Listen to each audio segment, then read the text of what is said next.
Lord, ఈరోజు దేవుని యొక్క వాక్యంలో మొట్టమొదట అంత్యోక్యలో శిష్యులు క్రైస్తవులు అనబడిరి.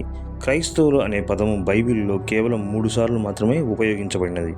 మొట్టమొదట అంత్యోక్యలో శిష్యులు క్రైస్తవులు అనబడిరి. అపొస్తలుల కార్యములు 11:26 చూడగలము. అందుకు అగ్రిప్ప, ఇంత సులభముగా నన్ను క్రైస్తవుని చేయజూచున్నావే అని పౌలుతో చెప్పాను. ఈ వాక్యం అపొస్తలుల కార్యములు 26:20 చూడగలము.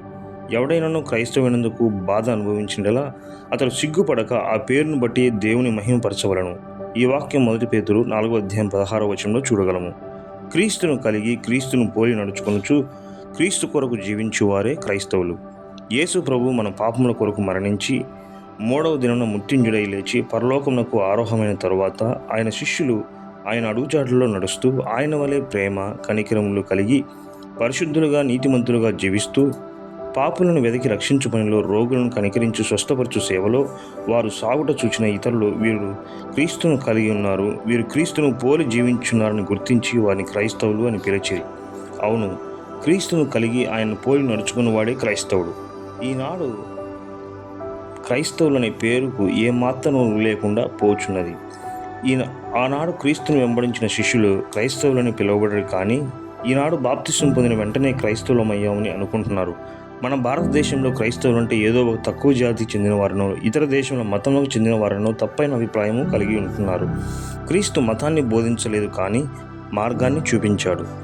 యేసుక్రీస్తు అందరికీ ప్రభువు అని అపొస్తలుల కార్యములు 10:36 ఆయా జాతులలో నుండి, ఆయా భాషలు మాట్లాడేవారి నుండి ఆయనను అంగీకరించిన వారందరినీ ఆయన రక్తం ఇచ్చుకొని పరలోక రాజ్య వారసులుగా చేయనది సత్యము. ఈ వాక్యం ప్రకటన గ్రంథం 5:9-10 చూడగలము. నా రాజ్యం పరలోక సంబంధమైనది ఆయన చెప్పాను కదా. అందుకే క్రీస్తును అంగీకరించిన వాడు ఆయన రాజ్యం కొరకు సిద్ధపడాలి. తన పౌరస్థితి పరలోకమందున్నదని గుర్తించాలి. తాను రాజులైన యాజక సమూహంలో చేర్చబడి పరిశుద్ధ జనముగా దేవుని సొత్తైన ప్రజల్లో చేర్చబడినని గ్రహించాలి. ఇహలోక జీవితంలో వారి యొక్క ప్రాచీన స్వభావాన్ని అనుసరించక క్రీస్తును పోలి జీవించాలి.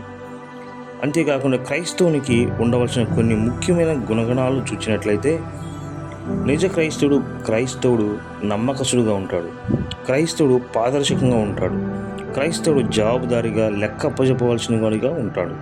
క్రైస్తవుడు కష్టించి పనిచేసే వ్యక్తిగా ఉంటాడు. క్రైస్తవుడు హుందాగా ఉంటాడు. క్రైస్తవుడు దీనత్వం కలిగి ఉంటాడు.